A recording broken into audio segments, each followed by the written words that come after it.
Welcome to the show, everybody. Thank you so much for being with us today on the program. We're going to talk about this new news out of the Trump administration and what they're doing to curb the H-1B epidemic, all of the abuse. Now they're going to try to get around a previous court ruling to where they're going to charge companies over $100,000 per applicant for H-1B. This is obviously a win. Now, for all intents and purposes, according to, according to me, I think the whole H-1B program should be scrapped in order to reverse this intentional demographic demise of the country and also to save American jobs. However, we know that politicians right now, they certainly don't have an appetite for that. And many of them have bought into the hype of, well, we've got to have, a foreign labor force and that sort of thing. However, this is a great step in the right direction. Making these companies pay. We're going to get into the specifics of it, how this is actually quite, I think, from an administrative standpoint, pretty genius how they're actually going to use the previous court's ruling as a way to make this acceptable based on what the court has, previously said. We're going to talk about that. Also, big enforcement. We've got other news for the immigration front where the administration may be targeting up to 200,000 deportations coming our way. A lot of stuff. Also, Lindsey Clancy. We've got an incredible story with this Abdul Syed and what he said on Jesse Waters about circumcision and Sharia law and Christian law. We've got a great show for you. I've got my co-host Rob Spencer in seat number 2. I've got Eric Haynes in seat number 3. The Paul Harrell program starts right now.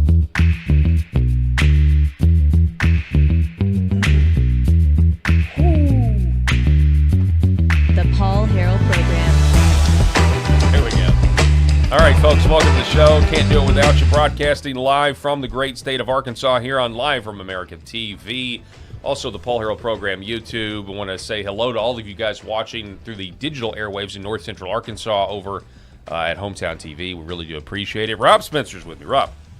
Paul, it's an honor to be with you when I can, as always. Glad that Eric's back with us again today. So it's been a great week so far. I know we're only on day 2, but we felt like we all got off air yesterday and was like, we just really enjoyed that show. It just that was a lot of fun. It was good. A lot of topics. And as we were going through today's show, there's so much news that have happened over the last 48 hours, and we're just excited to get to that. We're going to try to squeeze all of these topics in. I'll be monitoring the chat. Eric will be monitoring the chat, so we'll love your thoughts, and we'll read some of those on air. But you've got us for the next 2 hours. Eric Haynes, brother, thank you for being with us. So great to be part of the conversation as always. Yes, sir, absolutely. Before we get any further, I want to remind everybody, the Paul Harrell program is powered by the Healing Veterans Project. Go to healingveteransproject.us, scan the QR code, donate to veterans. We're trying to get them red light therapy that the VA will not cover. Doctors say they need it, but the VA says no. Maybe take a Vicodin, take an opioid. Potentially ruin your life. Red light therapy doesn't ruin people's lives, though. That's not what I think. So scan the QR code. Donate monthly. Donate one time. Donate annually, quarterly, whatever you want. Also, if you're a business, reach out to me, Paul, at healingveteransproject.us. We want to integrate it with your point of sale and give your patrons the opportunity to support the Healing Veterans Project. All right, let's get right to it. Now, the top of the news here is basically about immigration, right? So it's about H-1B. It's about what the administration's trying to do to curb this abuse. And so because of that, the opening segment today will be borderline insanity because, we're sitting here talking about immigration. And so while it's not specifically the border, which is pretty secure at the moment, it's time for borderline insanity.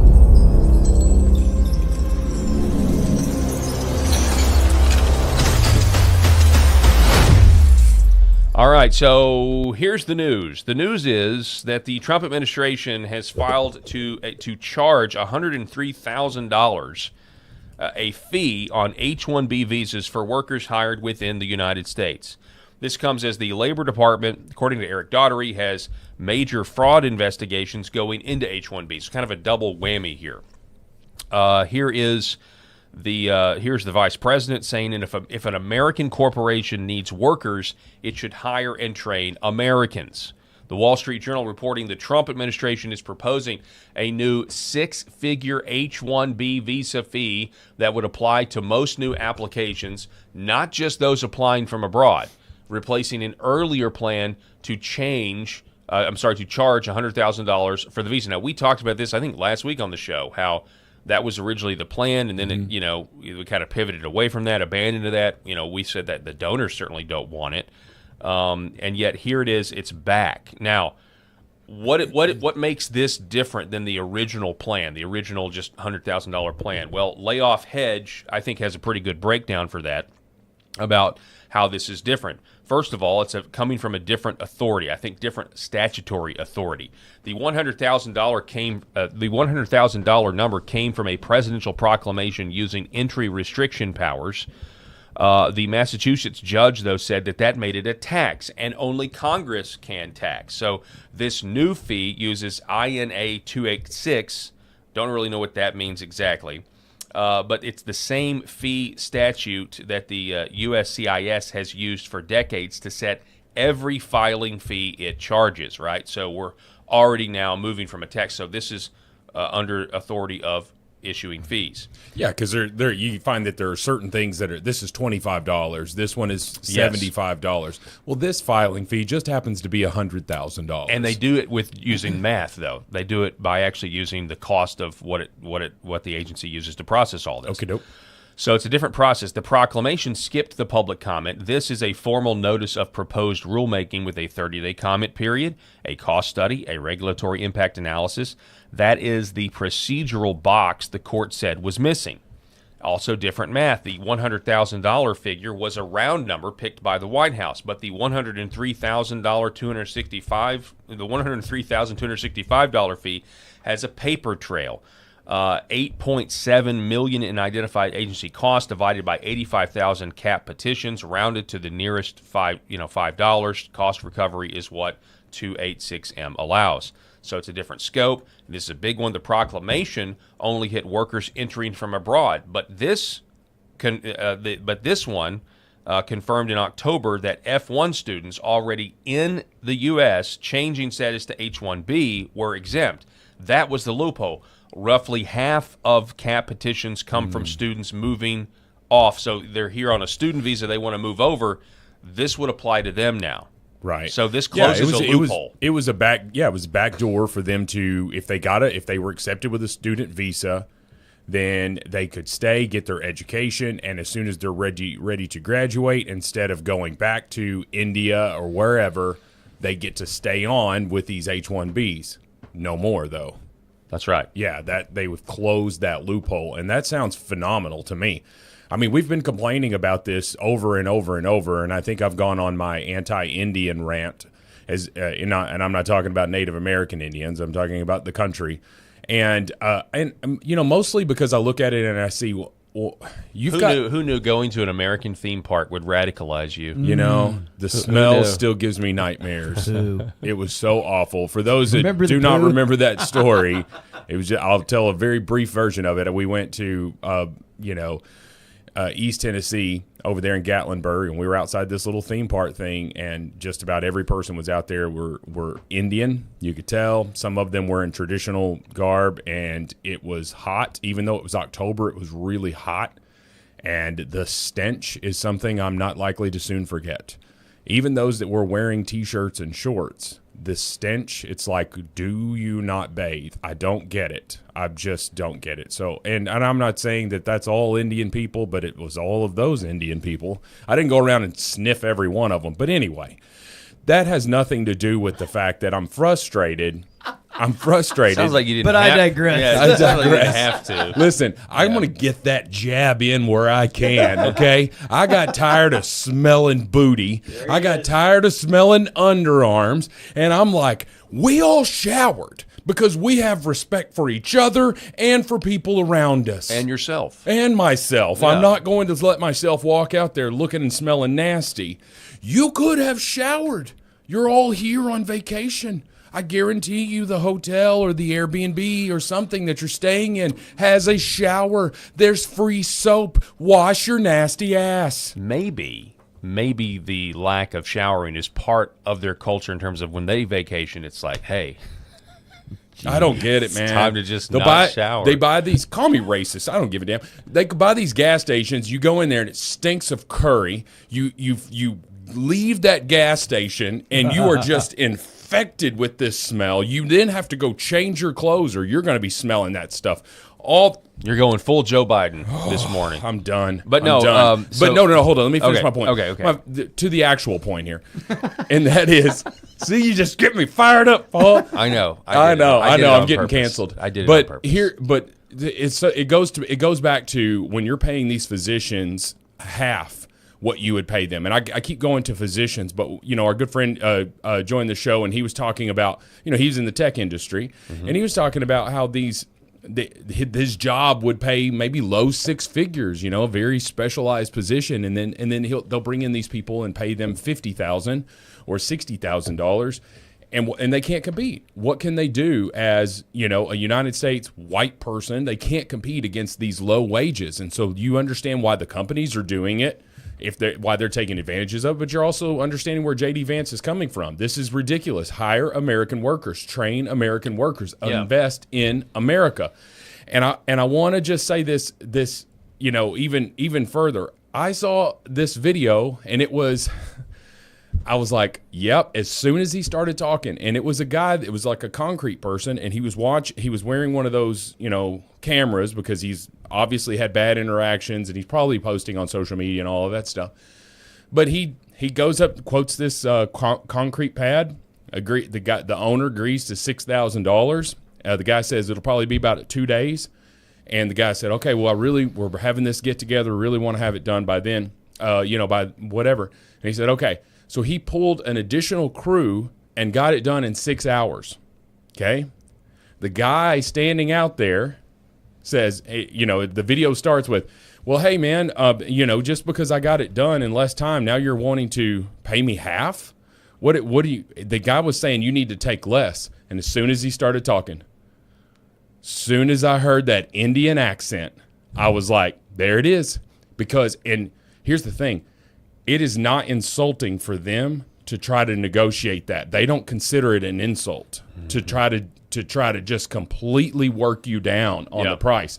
I will not lie. My worst transaction ever was when I was representing a buyer it was a husband and wife, and both were Indian, and it was the most frustrating transaction ever. They were trying to squeeze everything, every little $100 fee on this stuff, and it's expensive. I get it, but he was just trying to negotiate everything, and it's like, yeah, man, and combine that with the fact that they're coming in to this country and they're low wages and all of that. And I know that's just Indian people, but it's all races. I'm ranting, I'm rambling, I'm sorry, but I'm glad to see this. So the post goes on, says, this is the right decision. The old system let employers hire from abroad at a discount to the U.S. market.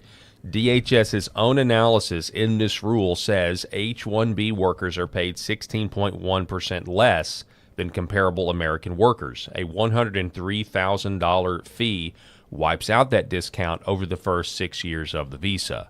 But renewals are still at an all-time high. This doesn't help. So, yeah, we still have the problem. But hopefully it's just phase one, and they figure something out. Exactly. Hopefully this is just phase one. Now, the Associated Press is reporting this story: U.S. set for largest mass visa revocation in history, targeting up to 200,000 foreigners.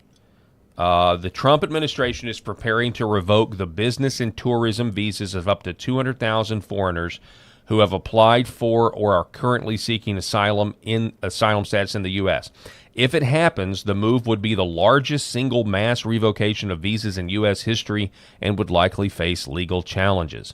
Unless challenged or revised, the State Department is expected to announce in the coming weeks the revocation of so-called B-1 and B-2 visas issued between 2016 and 2026, whose holders have sought asylum or are now seeking asylum, according to State Department documents obtained by the AP and 2 U.S. officials. The action will be taken in coordination with the Department of Homeland Security. So this is a welcome move if it happens. And again, AP also saying, it's going to be challenged in court, just like everything is being challenged in court. But that's what you got to do in order to break through this court jester stranglehold they have over the country. Right. Well, at least they're trying to get it done. And, as we were going to talk about, we had a little bit of a victory with the Supreme Court yesterday.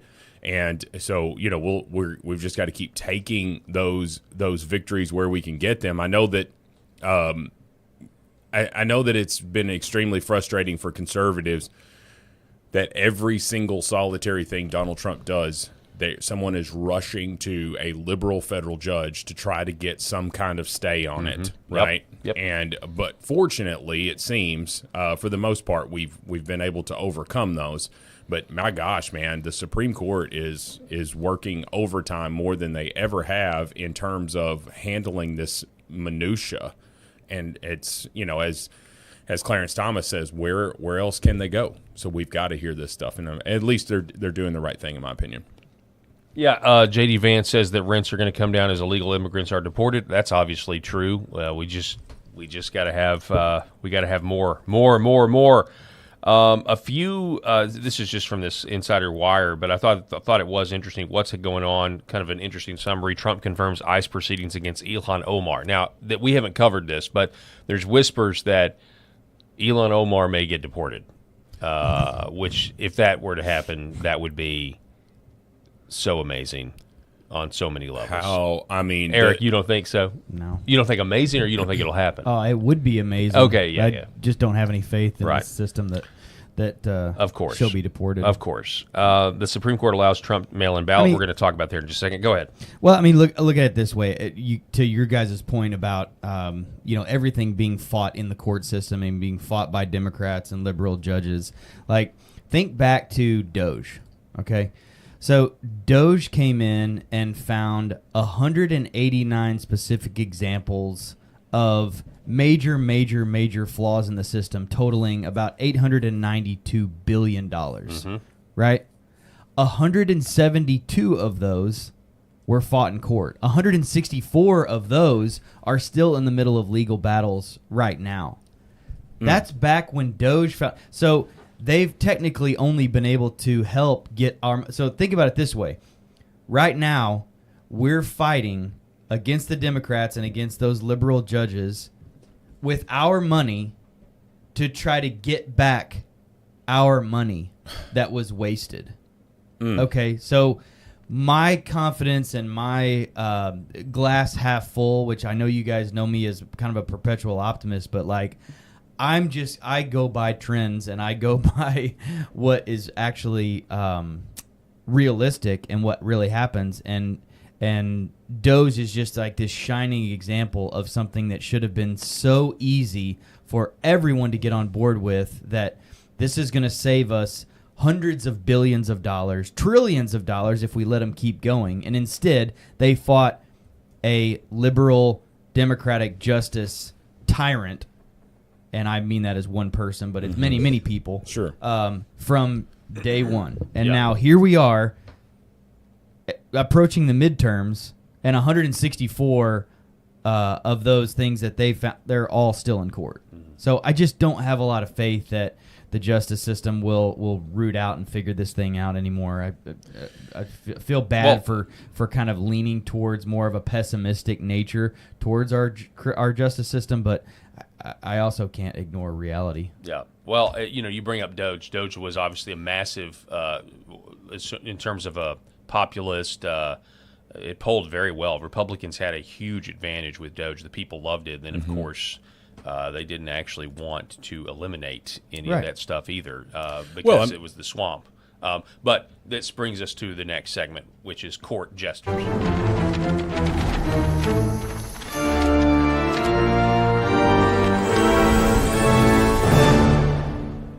All right, yeah, so for court gestures, we have this story, but essentially actually kind of a positive thing. I know Eric was talking about the negative of it, but the Supreme Court actually siding with President Trump yesterday, which was a big win concerning mail-in voters or mail-in ballots.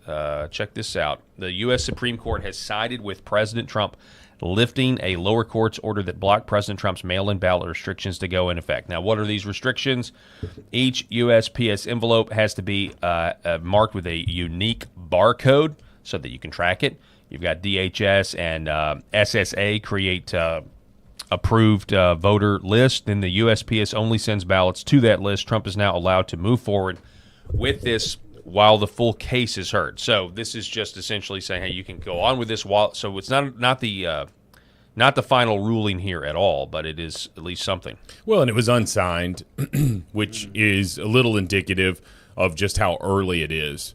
And it's also, I'm trying not to read the tea leaves too much and say, oh, well, with this Supreme Court, does that mean that they don't want to really get involved in this and they're going to kick this can down the street a whole long time and see what happens? Or are they really trying to help out and say, hey, let's immediately allow this to proceed and, let's hear it when it comes to a full case, but we like what we're hearing or we're like what's in front of us. So you could go either way with that stuff. I tend to believe the second, because it doesn't seem like the Supreme Court acts just to not act. And in this case, I think they specifically acted because I would anticipate that they're going to act in the future on this, meaning make it permanent, meaning clear all of the hurdles for Trump to fully implement this. And as MS Now says, oversee and overtake our voting here in the United States. The Trump administration wants to oversee and overtake. Wait. That is is that some sort of rhyme that they have come up? No, it was just seriously, is that the new, this is what democracy looks like. Yeah. Oversee and overtake. Trump is killing our democratic state. Wu-Tang. No, it was just one of those live hits, and it was just she you know what they do on MS Now, they use this strong language like Trump wants to take command of the voting here, and it's like, no, if you really were to look at it objectively, he's just wanting to ensure a fair vote. But what do they say we want? Well, you want to get rid of legal voters. Mm-hmm. Okay. Mm-hmm. Yeah, I don't think dead people vote for Republicans. They just don't. And so you're the one fighting to keep dead people. You're the one fighting. You're that the one. Really good, actually.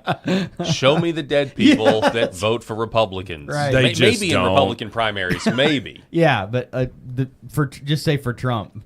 Yeah. That's a good point. So anyway, we're talking about this guy who is he's been griping about, and I'm not say griping. He's been raising the alarm about these voting for 10 years. He's been saying our elections are not secure for the last 10 years, and even so much as the Democrats were saying that in 2016, they believed that Russia was hacking and was trying to get Donald Trump elected. But we can all agree that that there are there are people voting illegally. Even the Democrats will say that, yes, except that number is so inconsequential that we've not found any race that would have been decided had those people not voted, would have been decided differently. And I'm like, you can't say that because these are the ones that we know about, and you're the one fighting the investigation of.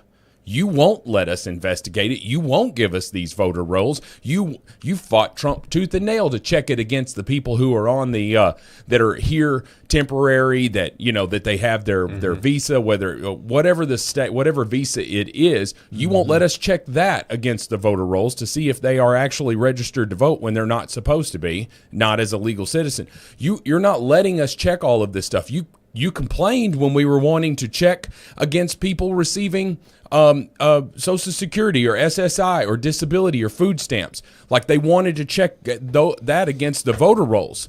Mm-hmm. Why? Because you know what we're looking for? We're looking for illegals, and they're not supposed to be either place. They're not supposed to be on either one of those, right. And they are.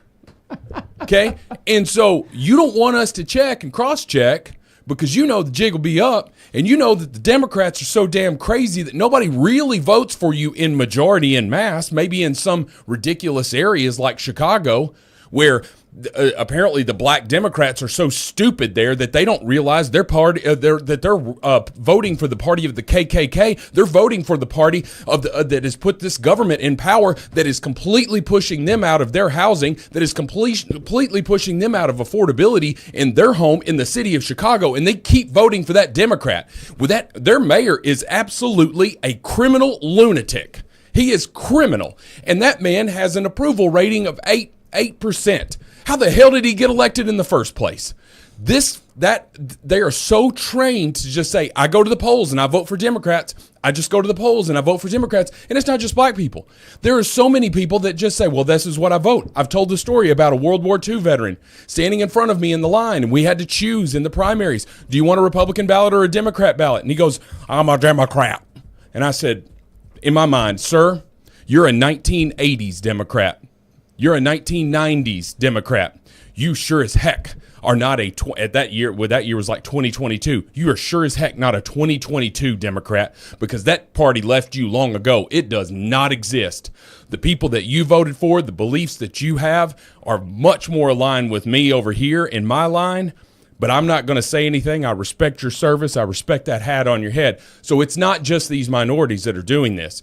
I'm just telling you, people are so programmed to, I go and vote for this. I go and vote for this. We've seen countless street interviews where people are saying, hey, who said this? Who said this? Oh, that's racist as hell, and you find out that it's your party that's saying all of that.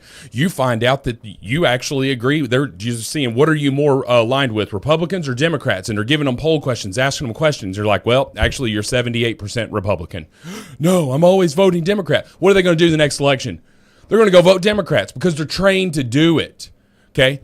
But those people, even with that, are in the minority. They are. We see it. What Trump would have won, 49 states had it been only men voting? Oh, yeah. Yeah. We do have a... Yeah, we're going to talk about that a little bit.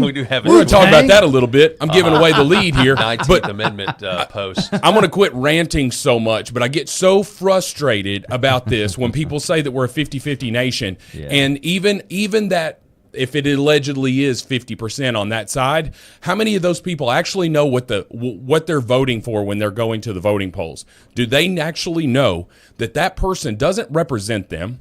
Not in the ways that they think they do, and that their values are probably more aligned with the other side, but they're mentally trained to do it.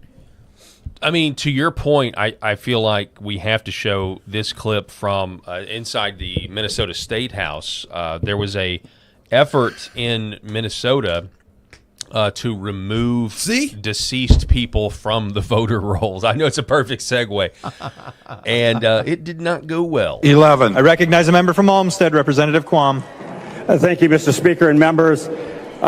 This is just to require the full removal of deceased people from the voters' rolls.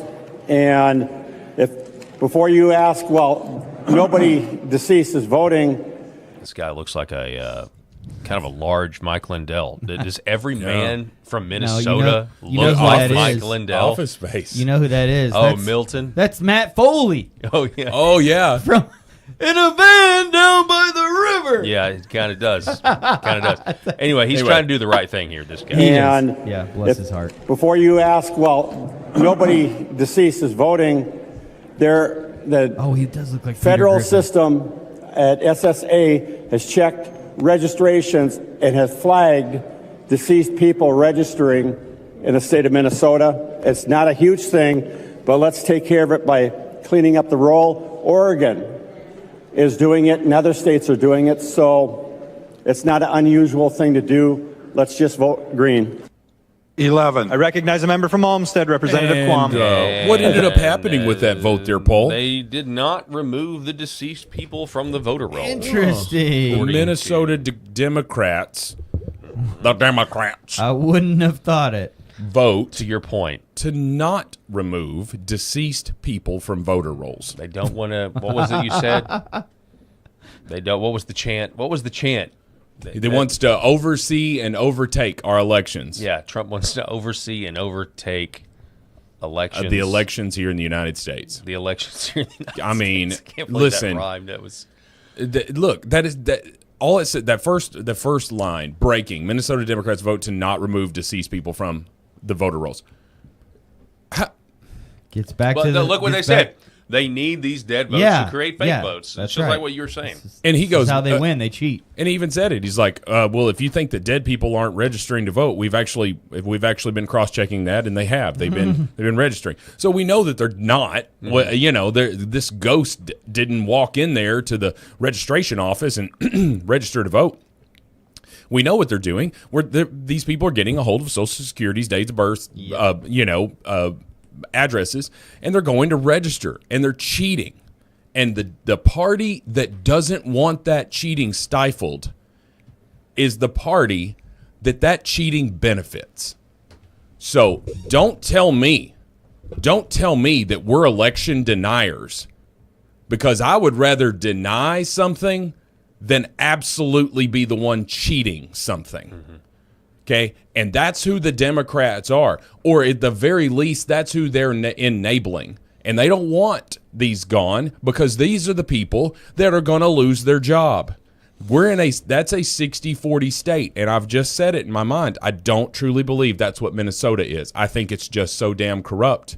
They have gotten these politicians in there that the corrective actions that need to be taken are not being allowed to be taken, because the Democrats, the ones committing the fraud, are the ones in the control of fixing it. Yeah, I think you're probably right, and I think inside the administration, that's one of the reasons. I mean, we shouldn't have pulled out of Minnesota, but I think that's one of the reasons they were focused on Minnesota. They probably see all the corruption, and they're thinking, we need to go liberate the people that actually live there, because it makes no sense for a state like Minnesota to be as left as they are on paper when we suspect that they're not. But that brings up our next segment, because we've got ballot fraud in Michigan. So now it's time for Ballot Bandits.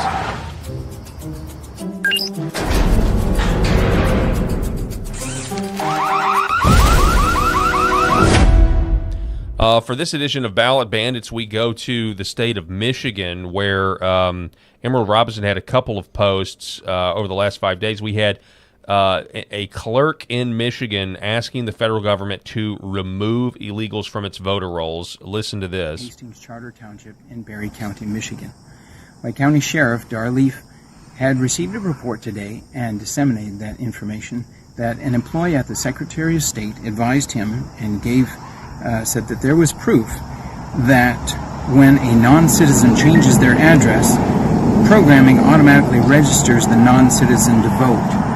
When that state employee advised their supervisor, the supervisor's response was, "It's okay, because that will be caught downline by the clerks." We covered this last week. That is with the not sheriff. correct. Once it's in the qualified voter file, there's no way for me to verify citizenship, and therefore they are automatically issued a ballot or an absentee ballot. So, since it is my responsibility to safeguard the qualified voter file for our township, according to MCL 168.151 and MCL 168.520, I'm asking if the federal government is interested to help verify my citizen role. I would be welcome to have them here. I will safeguard my voter roll in the office, but they are certainly welcome to come and compare against mine. In this way, we will uphold our federal elections. We will definitely follow law, and it will be fair and honest. Here's a guy saying, hey, look, federal government, come help us. Now we have a second Michigan election clerk is coming forward to request help as well. Hello, my name is Sarah DeBoer. I'm the clerk of Climax Township in Kalamazoo County, Michigan. Today I am joining with other clerks across the state of Michigan, calling for federal assistance in verifying the citizenship status of those on our voter rolls. Under MCL 168.515 and MCL 168.520. I am asking for this to be done legally and in my office to ensure that the voter files are protected under Michigan law. Recently, a whistleblower who was an employee at the Secretary of State's office came forward alleging that the Secretary of State is registering non-citizens to vote.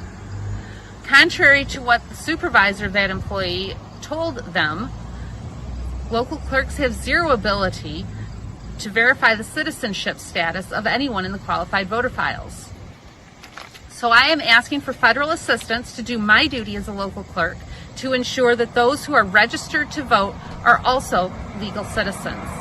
Absentee ballots go out on September 24th and time is running short. So I look forward to hearing from someone and working with someone from the federal government very shortly. They're literally help us. Don't hold your breath. We've got a month until those ballots go out. Unfortunately, I could see this lady losing her job over that, and that again tells you everything you need to know about the cheating Democrats. This woman is speaking out. She's asking for help from the federal government because she knows she's not going to get any help from her state. And somebody said, well, Michigan it's Michigan. That's a state. They should have, excuse me, the ability to run their elections how they so choose.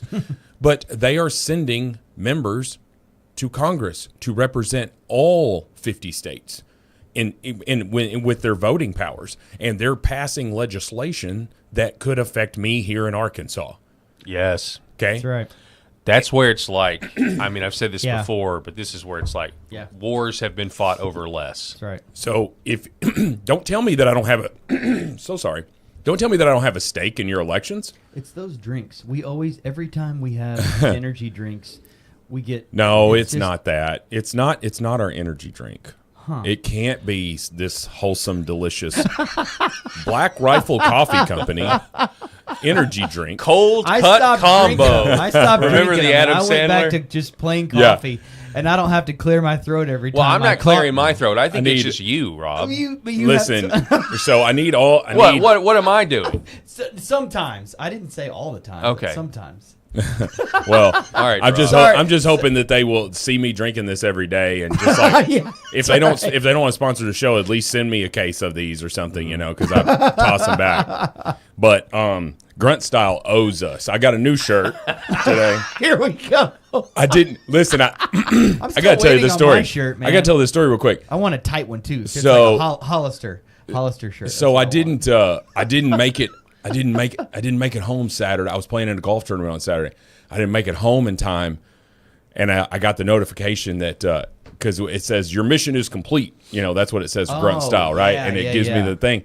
And my Grunt Style shirts were in there, and I was like, crap. Nice. And so when I got home from the golf tournament, I skulked over there to the mailbox and opened it up, and it was empty. For reference, Rob's loving wife doesn't want him to buy any more of these shirts because he has so many. So he's having to like a drug addict. I'm like a drug addict. Hiding his. Got to get my fix, hiding it from your family. So, but you got busted, is what you're. I got to busted because the mailbox was empty, and I went inside and I quickly was just like, oh, I'm so tired after that golf tournament, because it was so hot and everything.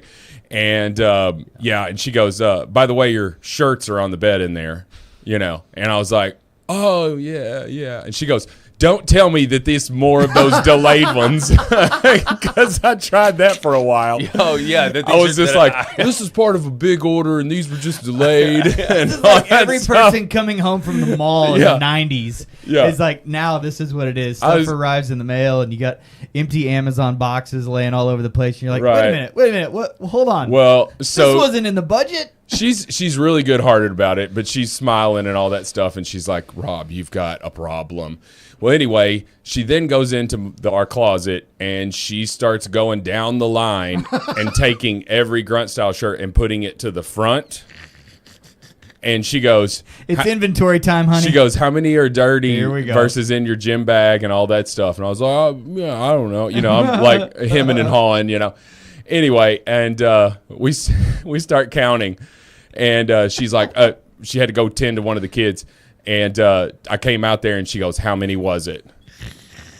And I said, it was 26. But here's the thing. It was actually 34. I just couldn't tell her. I was like, there's no way I could tell her. There's no way I could tell her. I was the auditors will never know the real truth. Yeah. She's like, how much are these shirts? And I was just like, oh, like 18. There may be 2 shirts that were $18. The majority of them are $30 each. I And probably you have 30. How many? Yeah, I got over $1,000 full of T-shirts, and all of that stuff. But anyway, Grunt Style, please sponsor our shirts. Our shirts. Oh, sorry. I mean our show. We'll just call it the Shirt Show. The Shirt Show. Okay. Rename it. Sorry, didn't totally. mean to derail that, but No, it's fine. Anyway. The ballots are a problem. Our elections are not secure. We know this. Somebody was saying the other day, this was right after the midterm, the primaries last week, and we did a show on it, and I don't know, I can't remember who it was, maybe John Harold, I think, from over there, I think that's who it was, at Badlands, I think. He said something about the idea of people covering the elections, that they'll cover election fraud, right? We'll cover the insecurity of our elections, but then we also come at it and we cover the primary results as if everything is hunky-dory and we can trust the results. And I responded to him, and I actually said, we actually did both on the show. We said, hey, take everything with a grain of salt here, because, yes, we're going to tell you about our elections and the primary results and everything, but then at the same time, we all know that this could all just be lies. And it's a real shame that that's the country that we live in right now, where we're just having to qualify everything because we don't have faith in the elections, because we know that if there's enough money on the line, if there's enough policies on the line here, that you can. I don't think it's every single election. I don't think every single election is rigged, because I think you have to pay people in order to do it, whether it's the ballots or whether it even is electronic manipulation, with the computers or whatever. I still think that takes money in order to pay people off to do it in some way, shape, or form. But it is really sad that this is the state of our country. Yeah. And both sides have done it. I think the Democrats are wrong. When Trump wins in 2016, they say, oh, we couldn't have possibly been rejected by the American people. It must have been the Russians. Well, obviously they're wrong about that. But it is interesting, just from a 30,000-foot view, how if the election doesn't go your way, both sides now think it's because it was rigged. Yeah. That's not really good long-term if you want to have a country, if you want to preserve your nation. That's not good when the people don't think that their voices are actually being heard, because then they come to the conclusion that they're slaves, and things can get out of hand really, really quickly. So something to think about there. Next up, we have, in kind of a continuation, we're going to actually talk about Mike Pence. We haven't talked about Mike Pence in a while, and in order to do it was a painful memory I was hoping to forget. I know. In order to talk about Mike Pence, though, we have to have our segment, Trans Women Are Men.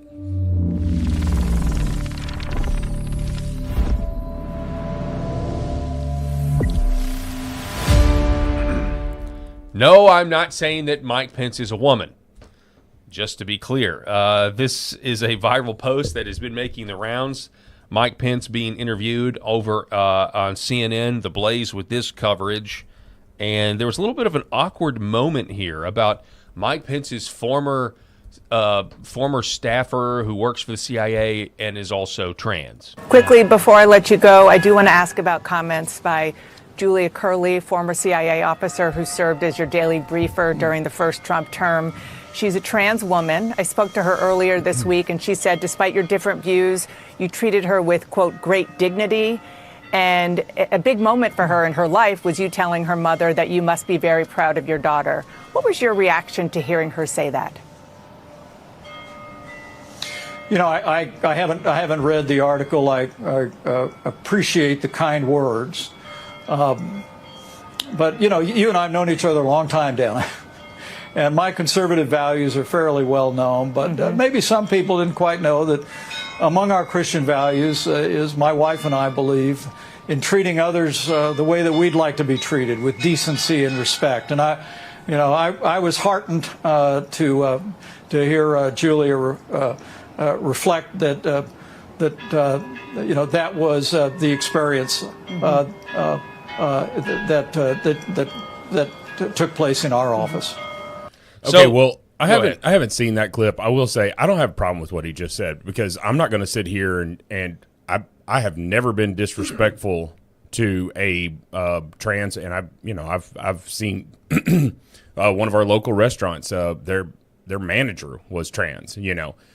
Very nice every time I went in there, and so I don't talk to some, not disrespectfully to somebody. My problem is the ideology. Correct. My problem is that the affirmations and the whole, if I don't call you what you want to be called, then I'm disrespectful and all of that. And you look at Dana Bash, and what did Dana say? She's a trans woman. Exactly. And that kind of stuff right there. Like, when I'm speaking to someone who's trans, I purposefully just avoid that.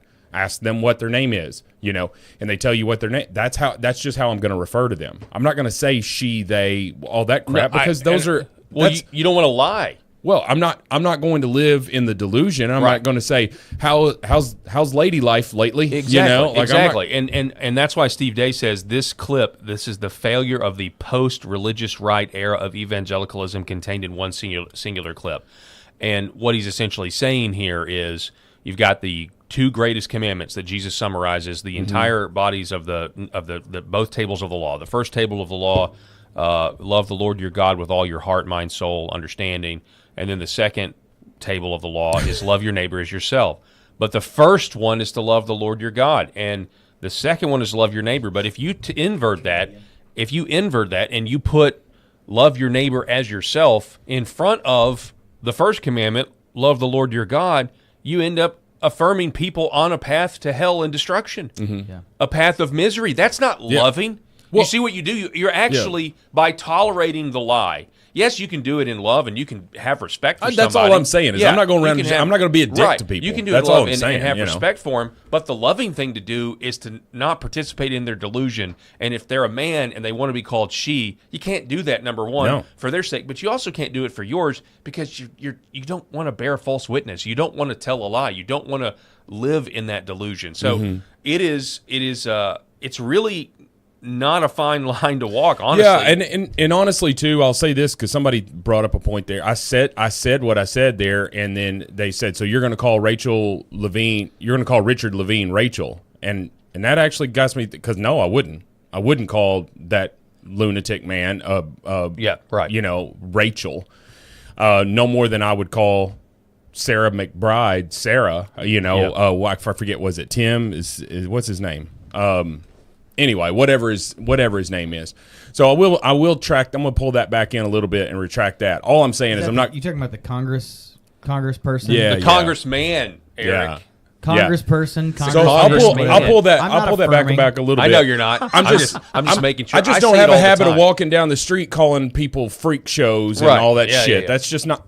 Sorry. I just let one slip. I'm so sorry about that. Try not to cuss. With one of the bad words. Right, no. I mean, there's a difference. Like, yes. And then this is where you assume it's like, okay, this just means that we're just going to, dunk on everybody. No, I believe most Christians actually, when they're interacting with people, they give them the benefit of the doubt as an individual. But as you actually start to have a conversation with somebody, you're not going to entertain their delusions or affirm their sin. I mean, it's the same reason why the cake bakers were not wanting to bake a cake for a religious ceremony that they believe is not good. Well, I'm not going to have I just don't feel like I'm going to have a conversation with somebody other than a pleasant conversation in terms of, table for two, thank you, appreciate it, all of that stuff. I'm just saying I'm gonna have pleasant interactions. I'm not gonna table for two. I'm not gonna take my feelings about trans and go around and drop off I know I should, but drop off a Bible. You will serve me my food. And I will call you what you were born as. Yeah, and I'm gonna get something real nice in my food. Yeah. I'm gonna get something real nice in my food. I'm just not built that way. I'm just not built that way, but Starbucks, anyway. Enjoy that Pentalax moment on Dumb and Dumber when you get home and you become Harry trying to find a toilet. Outkick reporting that the WNBA has declared Enes Kanter, Freedom, and Royce White ineligible. And Outkick says, we applaud the league's sudden ability to define a woman. Oh, those girls are so They're brave. so transphobic. Look so at that. brave. Can you believe they're not going to... The WNBA is not going to allow them to have the best ratings they've ever had. Listen, Go ahead. Anyway, Royce White responds to the news and says, "We will not stand for this genocide." Can you imagine what their stats would be? Like, I'm thinking like 50-plus points a game, 30-plus rebounds. Like, Yes. golly. Did you see his wingspan when he stood up to what's-her-name starts firing off at him in that game? And he's just like, hey, I just love women. Women are nouns. In all seriousness, though, yeah, just here to they would protect the score a women. lot, but I think inevitably they would absolutely injure some woman, the women players there.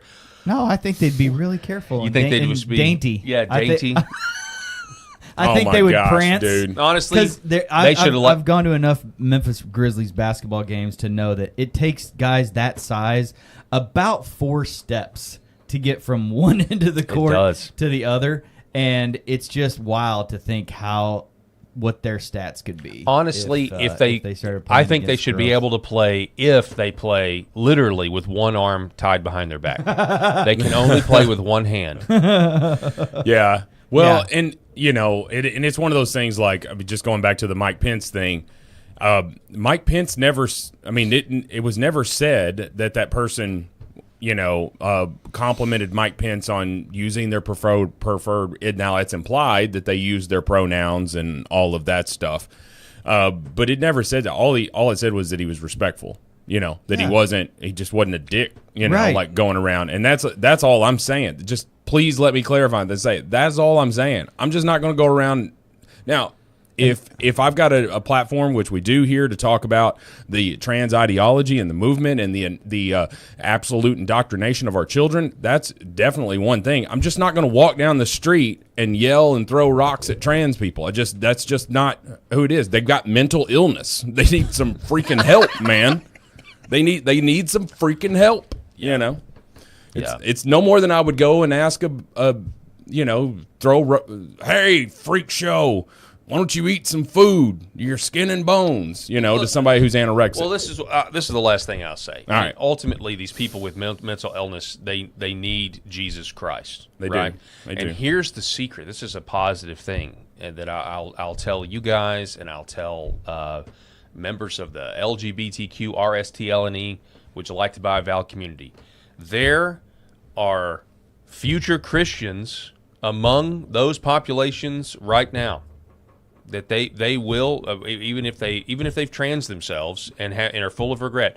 There are people that will come out of those lifestyles and repent and become Christians. Yeah. And so and one of the ways that it happens is by us telling them the truth. It's not it's not affirming their delusions and leaving them in their sin. Listen, what they're really trying to push hard for now, and it's even it's just everything comes in phases, right? Everything comes in phases of acceptance, and they're trying to get us to accept, and embrace and celebrate and all of this stuff. And it's just like, no, I'm not going to do that. But now, what's the big thing that they're trying to do?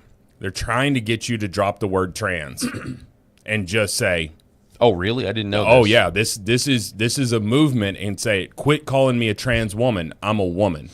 Oh, yeah. And then if you speak out against that, then you can't say anything as a cis woman. They want to put a label on you that they've invented. And by the way, cis means normal. It just means Is that what it means? It means not crazy. Okay. Or at least at the very least, I guess they could be a crazy person that kill their kids, as we're going to talk about. But there's also I think it's just they're trying to say you're a biological woman. You don't know the struggle of being a trans woman. I mean, listen, this is where we've come here, folks.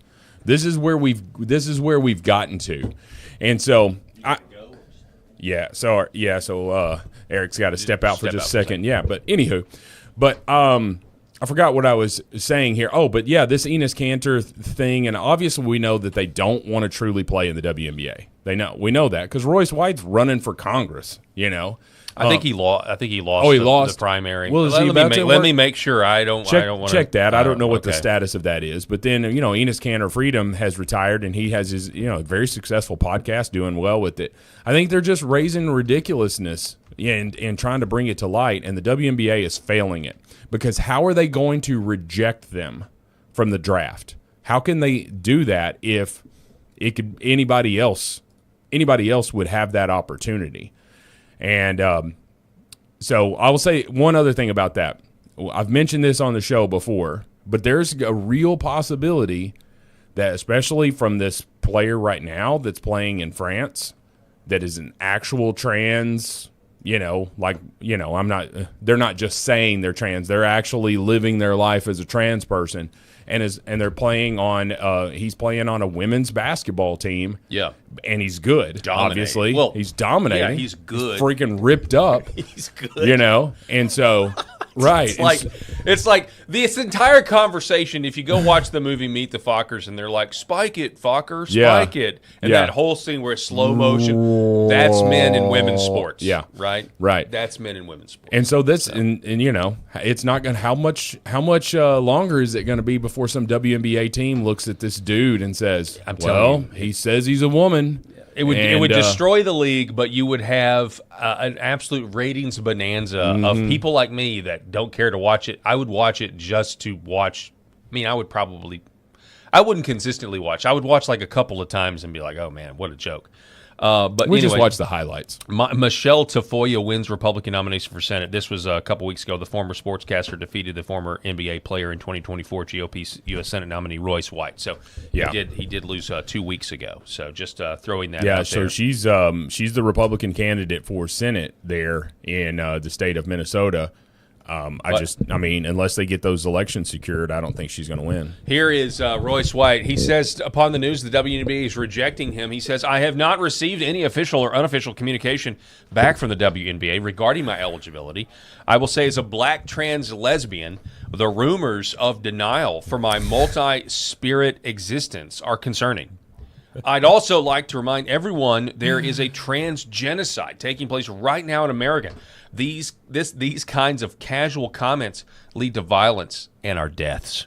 If the sources are true, I would like to see the league take immediate action to correct anybody who refuses to affirm my identity or use my pronouns pay/me. The WNBA leadership has to show up and do the work to tell a black trans woman she is not a woman, or that the trans experience is a stunt, is transphobic, bigoted, and racist. It's literally Nazism and white supremacy. I think the commissioner may be demonstrating some white privilege. No. Royce White for president, WNBA. Let Roysha play. He's going by Roysha White. I like it.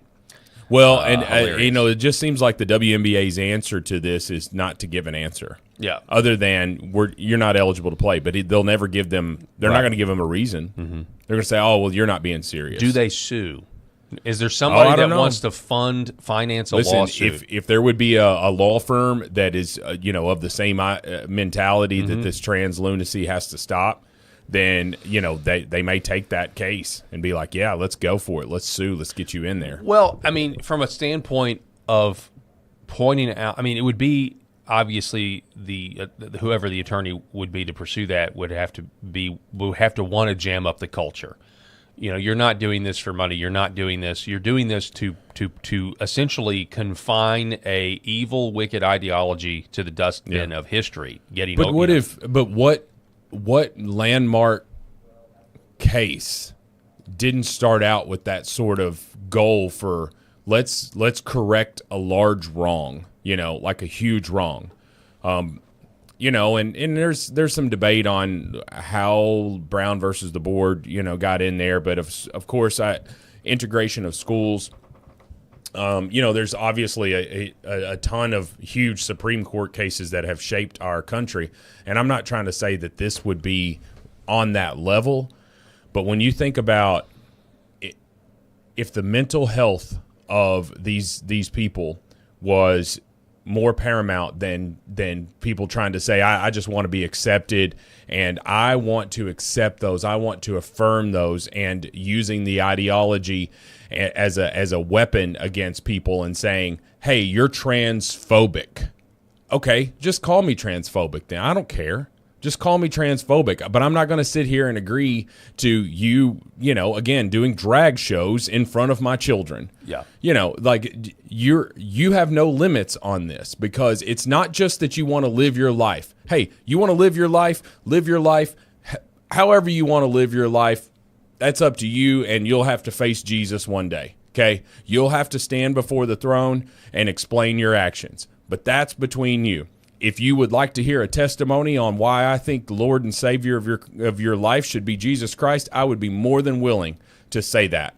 Okay? I'd be more than willing to give you my testimony and how I'm still working on my foul mouth, but I've just always had it. I've just got my foul mouth, and I've got a sweet, never cusses Christian wife, and so I just try to be very respectful around her. Anywho, I will do all of that. But I'm not going to sit here and just embrace this when you come out of you just living in your own life and saying, I want you to live this life with me. Yeah. I want you to follow down this delusion hole with me. Say that I'm a woman. Yeah. Confirm everything. Tell me I'm good. Yeah. Tell me I'm good. Tell me I'm good. Tell me I'm right. I'm righteous. Tell me the way I'm living and is then, good. And then if you do, I'll tell you that you're right to support me. Yes. Okay? That's how it works, is you have to fully accept me and my delusions before I will accept anything about you and whether your opinion is valid. And honestly, I think ultimately the reason they want that affirmation is because they know they don't have it from heaven. Well, they're looking around. They're looking around for affirmation. It's kind of like when you hear about a couple breaking up. I mean, this is a much lesser degree, right? But let's just say one of them was having multiple affairs or something like that, and their marriage is about to be over, and it gets out why the marriage.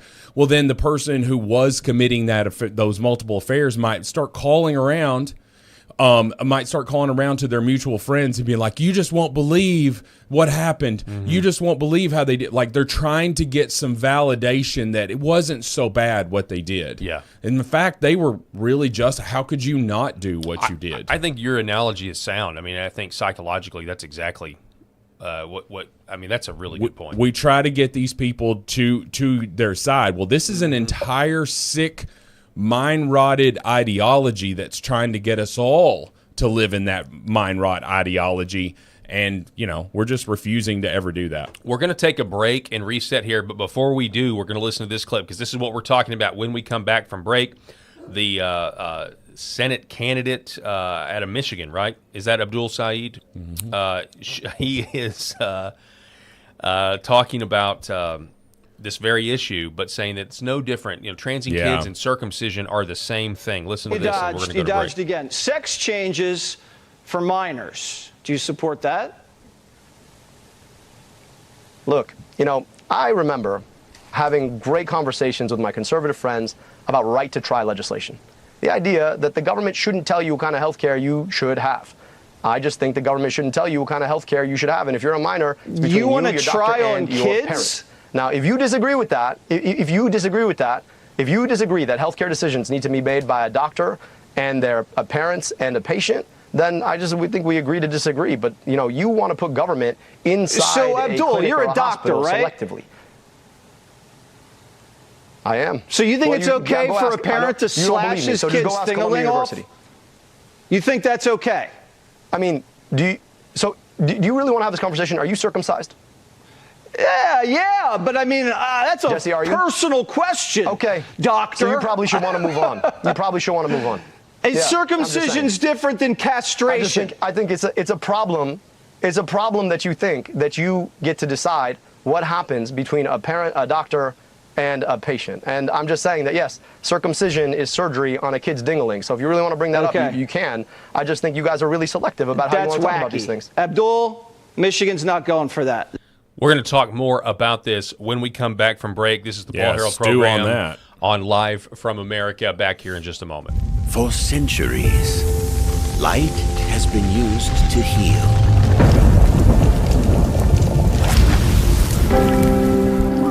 Awaken the body with Red 5.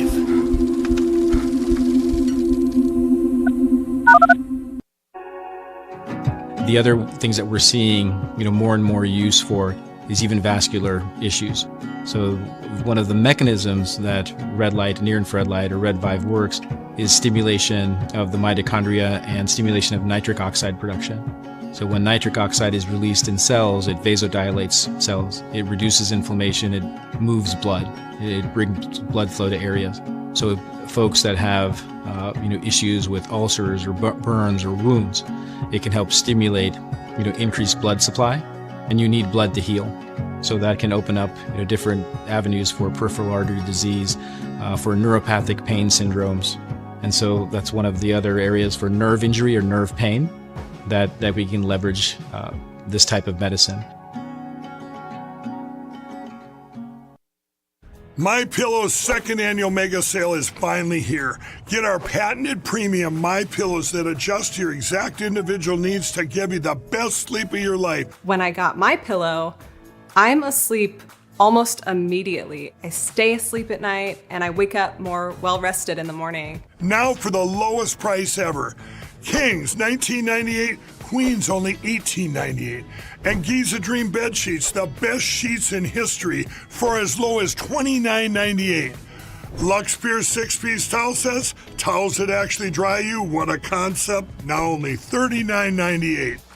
And our made in the USA mattresses and mattress toppers as low as $99.98. So go to mypillow.com or call the number on your screen. Use your promo code to take advantage of our second annual mega sale. But that's not all. Order right now and we'll ship your order absolutely free. My name is John, and this is my beautiful wife, Lori, and this is our Star Wars Ewok. His name is Scout, and we have Scout for about 11 years now, and we started noticing about 3 years ago he started slowing down. He was unable to jump on the bed. He was kind of a little bit grumpier, and when my daughters, Macy and Mariah, would take him on walks, he would walk for about 30 yards, and then he'd lay down, and they'd carry him the rest of the way. So I heard about Pet Club 24/7 and about the products from a gentleman that I really trust and share a friendship with. And he mentioned to me that they have products that are going to help him with his arthritis, help him build his immune system. And I said, okay, no problem. Let's try them out. And I kid you guys not, within about 2 to 3 days, we started noticing a little difference. And then we took Scout on a walk probably about a week after we started using the products, the mush puppies, and he would walk the entire way. He would walk at least a mile, and it's just been completely amazing. He's a new dog. He's 11 years old, which is around 80 years in dog years, and he's just happy. He's more energetic. He's not the grumpy old man he used to be, and we're just so thankful. And it was perfect timing because we lost our boxer Yankee about a year and a half ago, and it was really hard on us. So I'm so thankful for Pet Club 24/7 for the products that they offer. Imagine if you could have your best friend around one more day or one more week or even one more year. I'm so blessed and thankful that we were able to find this company and find these products for Scout. So thank you guys. Give it a shot. We appreciate you. God bless everyone. For centuries, light has been used to heal.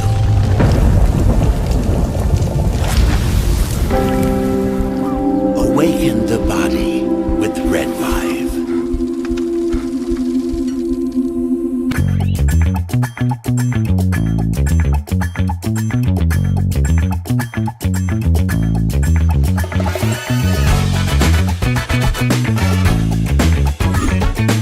The Paul Harrell Program.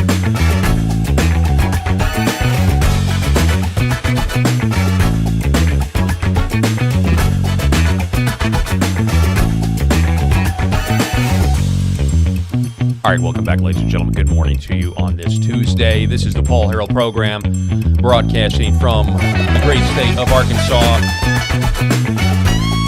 Born and raised here, never known anything different. I've got Eric Haynes in seat number 3. Rob's in the restroom. He'll be right back. Eric, you had to step out and take a work call, brother. I'm glad you stuck with us. Yeah, absolutely. You also missed what we teased before we went to break. When we went to break, hey, Rob, how's it? There's... Sorry. You just got in the shot there. No, it's fine. It's fine. You're not in the shot anymore. Before we went to break, we teased this insane clip of the Michigan Democrat El Sayed. Oh, right. Talking about circumcision and saying that it's the same thing as castration. Okay, so let's be clear here. That's what he's saying is that we have no ground to stand on when we say this was transing kids, transing kids, and calling it health care. We say should be banned. We say it's evil. And yet he is coming back with this, well, no, the patient, the doctor, and the parent, and if you've circumcised your kids, well, then you're doing the same thing as castrating them, which is, of course, insanity. You're comparing a very, well, I guess you could say castration is ancient as well. I mean, there have always been eunuchs.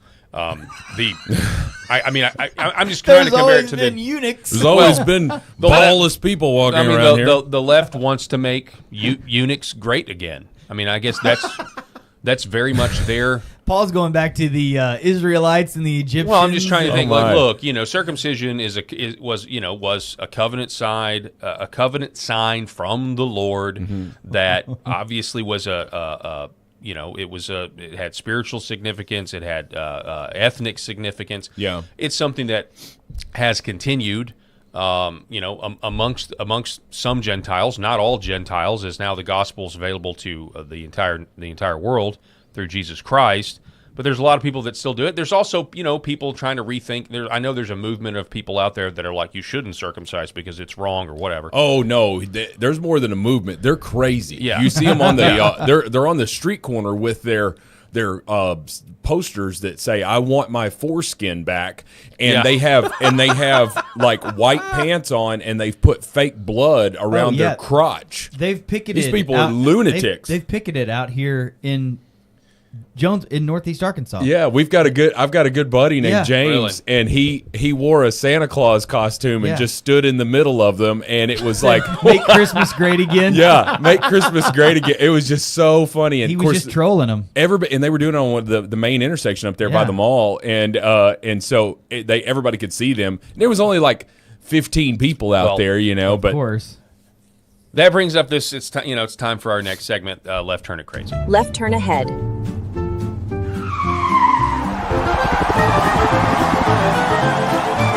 Crazy.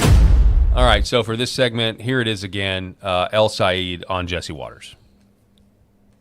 Changes for minors. Do you support that? Look, I remember having great conversations with my conservative friends about right-to-try legislation. The idea that the government shouldn't tell. You're comparing this to right to try. That's his right. first. I remember great conversations. I'm sorry. This is so ridiculous. God. This is so ridiculous on right to try legislation, trying to get around trying to save your life. Okay, I want the right to try to try experimental drugs that may save my terminal condition. It's not the same thing as ending your child's future from being able to have kids of their own before their frontal lobes are developed, or before it doesn't even matter. I mean, I think the whole thing should be banned, whether you're a minor or whether you're legal. It doesn't matter to me. But if we can't say that, hey, this is not health care, and we're not going to hold this up and say, you know what, banning things is good sometimes. The government's going to hold this up as evil. We're going to say it's child abuse because it is. He's comparing it to right to try legislation. That is not an argument at all. I mean, it is patently, hilariously bad. What he's talking about there is people that are allowed to do things that are outside of maybe the mainstream, right? He's trying government regulations, correct, of medicine. And he's totally missing the mark, because we're not talking about someone who, again, and that is about to die, and they're like, well, I don't have any other options. Yeah. I'm only, 41 years old. I would like to live a little longer for my kids, maybe. And so they're like, hey, yeah, give it a shot. Like, try this experimental medication. Totally different than my 3-year-old thinks they're a girl. I think we're going to chop off body parts. Seriously? That's seriously what this man is saying. And he's saying that the parent and the doctor should be allowed to make that decision. Okay. Right. Then, like, we cannot be involved in their medical decisions. We cannot be involved as a society in what happens to children. It is not medicine. Yeah. It's not medicine. And they try to say, but it's a bridge too far when I say, okay, so you're saying parents can parent however they want and we should not be involved whatsoever. Yes, that's what I'm saying. I have 3 adopted children for a reason.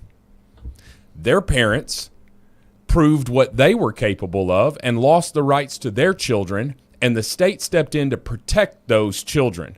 Now, that stuff can go massively too far, as we've seen it, but I don't think that we would disagree that a drug addict, correct, mom or dad or whatever that cannot get their life straight, that's their kid is walking across broken glass, in a house and it just being neglected totally. We're not.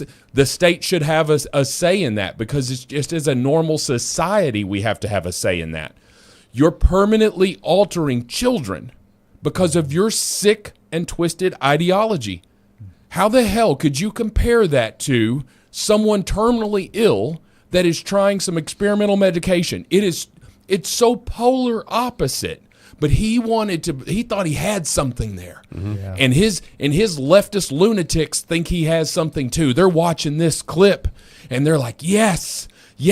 Well, and they're also saying, I want my foreskin back. Well, yeah, they love to do that because, they love to try to, make the left look like, or the right look like hypocrites. Oh, see, we've got you. But it's such a weak argument. Well, and it's the same crap with the whole my body, my choice versus right, exactly. Don't take the vaccine. Yeah, 2 totally different things, man. All right, here he comes back with more on this. Tell you what kind of health care you should have. I just think the government shouldn't tell you what kind of health care you should have. And if you're a minor, you want to try on kids? Now, if you disagree with that, if you disagree that healthcare decisions need to be made by a doctor and their parents and a patient, then we think we agree to disagree. But you want. Unfortunately, these doctors are mad scientists. They are Dr. Frankensteins. They're taking massive amounts of money in order to do this. One of 2 reasons, and maybe a combination of both. Either that doctor has a sick ideology as well, and they've gone down that rabbit hole, or they only care about the money. Right. And it could be a combination of both, but neither one of those should be deciding factors for health care. Notice how doctors are now clergy to the left. Like, doctors are basically given the level of trust your doctor. It's infallibility. Yeah. They're the pagan priests, the priests of the high places. Doctors now function to basically excuse anything. We can excuse any wicked behavior as long as a doctor is there with his credentials saying, this is okay, this is my medical opinion. If it's about medicine, then it's science, and we can do every wicked, evil thing under the sun. Want to put government inside So, Abdul, you're a doctor, right? Selectively. I am. So you think it's okay for a parent to slash his kid's thing-a-ling off? You think that's okay? Do you really want to have this conversation? Are you circumcised? Yeah, but that's a Jesse, personal question. Okay, doctor. So you probably should want to move on. And circumcision's different than castration. I think it's a problem. It's a problem that you think that you get to decide what happens between a parent, a doctor, and a patient. And I'm just saying that, yes, circumcision is surgery on a kid's ding-a-ling. So if you really want to bring that up, you can. I just think you guys are really selective about how you want to talk about these things. Abdul, Michigan's not going for that. That is sick stuff. Abdul. That is sick stuff. Did you guys see the investigative reporter that found out about some of his donors and has started investigating and pulling some rocks on some stuff? I have not. So this guy goes out to this lady's trailer park out somewhere in very rural Michigan, outside of Dearborn. I can't remember exactly where, but he's like, ma'am, I've got 900 pages of documentation here of your contributions to his campaign. Yeah. Did you give $150,000 to his campaign? And this poor little old lady hobbles out of this trailer, and she's like, no, I can't even afford my knee surgery that I need. I definitely didn't give him $150,000. So that was one example, and this guy's going pretty viral with some of his investigative reporting that he's doing on some of that guy's donors right there. So watch for more news to come, because this guy had all the paperwork right there in front of him. He's like, ma'am, I mean, I didn't even have enough paper to print out all of the documentation for all of your donations to his campaign, but you're one of his silent donors, just so you know. And you've donated, according to his campaign, you've donated $150,000 over the last year. Right, and we know what's happening. That was real. We're getting these donations from foreign countries, or even, the. There it is, Charlie Lee Duff. That's it. Who is it now? Charlie Lee Duff.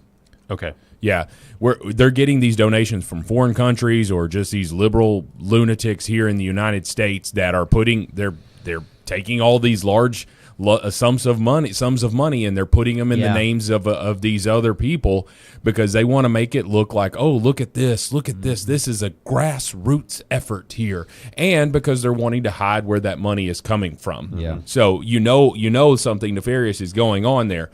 But this guy's a scam artist, and he's a smooth talker, but he's a scam artist. And I'm sitting here looking at him, I'm like, why would anybody believe anything this man is saying? Heck, he's already on the defensive. Jesse Waters goes, "You're a doctor, right?" And he's like, "Yeah, you don't believe me. You can go ahead and ask Columbia and all that stuff." Like, that's not what he was getting at. No, literally what we were just saying is, they're very wicked doctors that are acting as some sort of like authority figure mechanism that are unquestionable, unassailable, and yet doctors do bad things every day. Correct. He's saying, how dare you not know that this is ridiculous and evil? You're a doctor, right? How dare you not know that this is evil? And he just doesn't want to go there. He doesn't want to talk about that stuff because he's trying to deflect. I remember the right to try. I mean, everything is a deflection with them. They can't just answer questions. Right. They can't just answer questions. It's the same crap that we saw with Fauci when he was answering questions standing there. Like, no one will give a direct answer to anything because then they know that their lunacy is on open display for everyone. How dare you? How dare you? I mean, there are some people that say, and a proud member of the circumcision club here, I am circumcised, and I will not be protesting for my foreskin back. But there are some people that will talk about how, hey, listen, there are some negatives about not being circumcised. Like, I don't know all of this stuff, but more prone to skin infections, more prone to, difficulty cleaning and all that stuff. I don't know, there's no sense in getting into all of this stuff. But somebody might say, no, that's actually a medical decision as well as its religious roots that it comes from.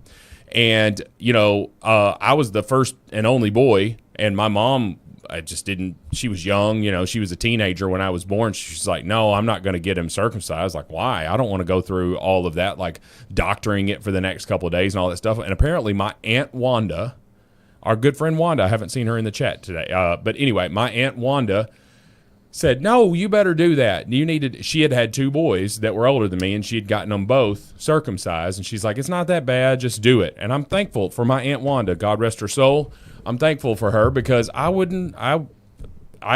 circumcision is not the same. I'm really going off on my personal life here, but I'm just saying, insane. It's just ridiculous here. It's such a desperate ploy to compare something that is not really life-altering versus something that is permanent and life-altering in terms of you will not be able to have kids, and it's not even the same thing. And I guarantee you the money laundering that's happening with this funneling of these illegal donations, I can tell you one thing. The people sending that money do not believe this trans ideology BS. They do not believe that this should be happening. The only reason they're doing it is because that is the gateway. That is the party that allows us to infiltrate the United States. Yes. That is the party that allows us to work ourselves into this government. The Republicans aren't going to allow it. That is a perfect segue. Nearly to the level that the Democrats here would. Is another clip of Abdul on Jesse, and he compares banning Sharia law to white supremacy and says that Sharia law is just like canon law or laws based on Christianity. Listen to this. You said getting rid of Sharia law was white supremacy. Let's roll the tape. Go.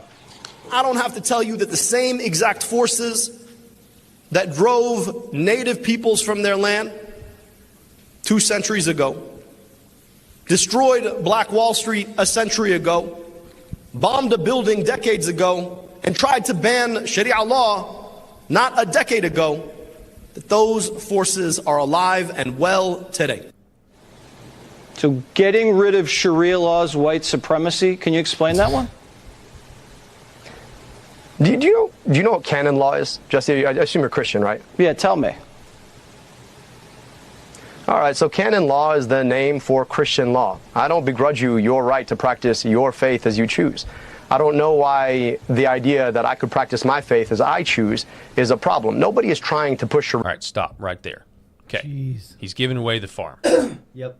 Because what he's saying is, I've got to have this, like that. This is a total theocracy. He is literally saying, civilizationally speaking, my religion is not just something that I do in my home. It is not just something that I do in a mosque.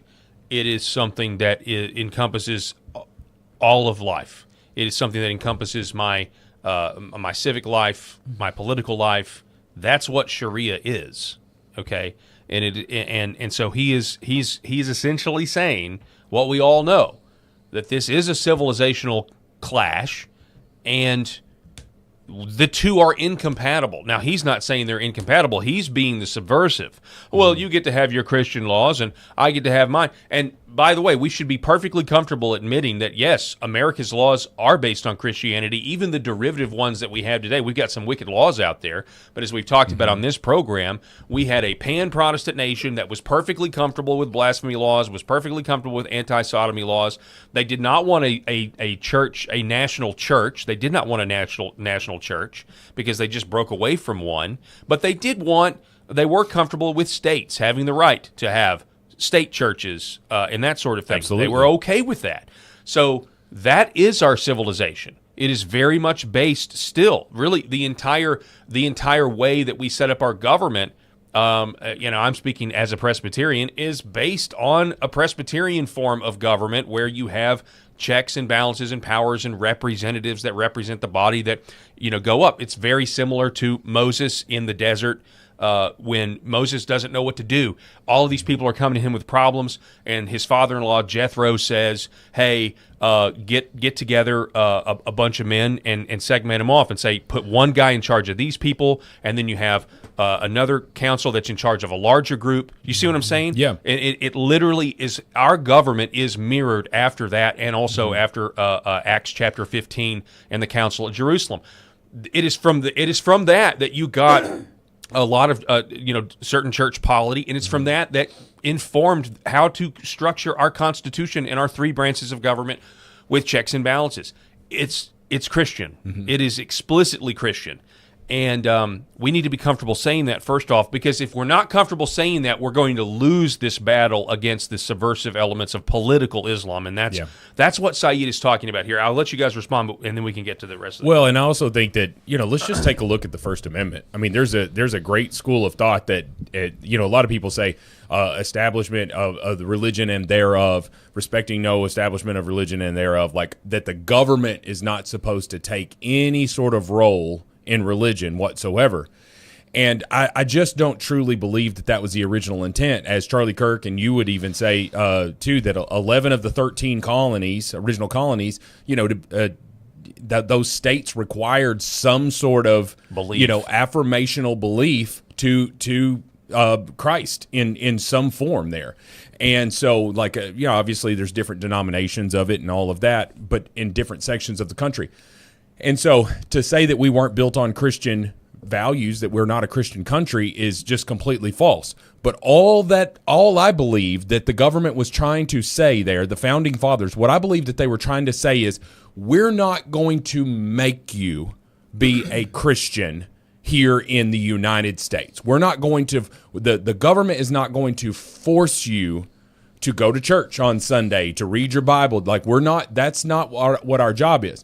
We're not going, but we're also not going to tell you that we can't. Somehow that completely gets bastardized and said, no person who works for the government can pray. A football coach can't lead a prayer at the 50-yard line with his team because he's technically a state employee. Now that is completely going against what I think the founding fathers were referring to when they were talking about freedom of religion. Let's translate that to what Sharia law says. to the Muslim faith, what that says. Christians don't kill Muslims. We're not killing Muslims for their faith. We are going to try to tamp it down here in the United States because, as I previously and you previously just said, we're a Christian nation. Okay, so that's what our fundamentals are built on. But what their ideology says is those infidels who will not follow us shall be put to death. They can kill us for being Christians. So when we try to talk about how these two ideologies are not intertwined, how they cannot coexist, it's because one of the ideologies wants to kill us for our ideology. We just don't want your ideology to be in control of the rest of us. All right? That's our difference. And you want to sit here and equate us and say that you are the same? You want to sit here and say, you would kill me if I was in your country as a white Christian man. There are many places in the Middle East that I would be shot and beheaded on sight. Name the Christian nation where a Muslim could be beheaded and shot on sight when just for existing because of their Christian or from their Muslim Islamic faith, okay, by Christians. It doesn't exist. Was there a time in history, let's be honest, there were wars fought over Christianity and all of that stuff, but you're talking about an idea where it's baked into this faith. Yeah, in the Crusades, I think that's probably what you're referring to. The Crusades happened after a long train of abuses and incursions and disruption of commerce and invasions, and finally the Christians said, okay, I think we need to go to war. And, there's people now that try to rehabilitate the Crusades because, we're raised to say, oh, that was terrible. And actually, it's a lot more gray, by the way.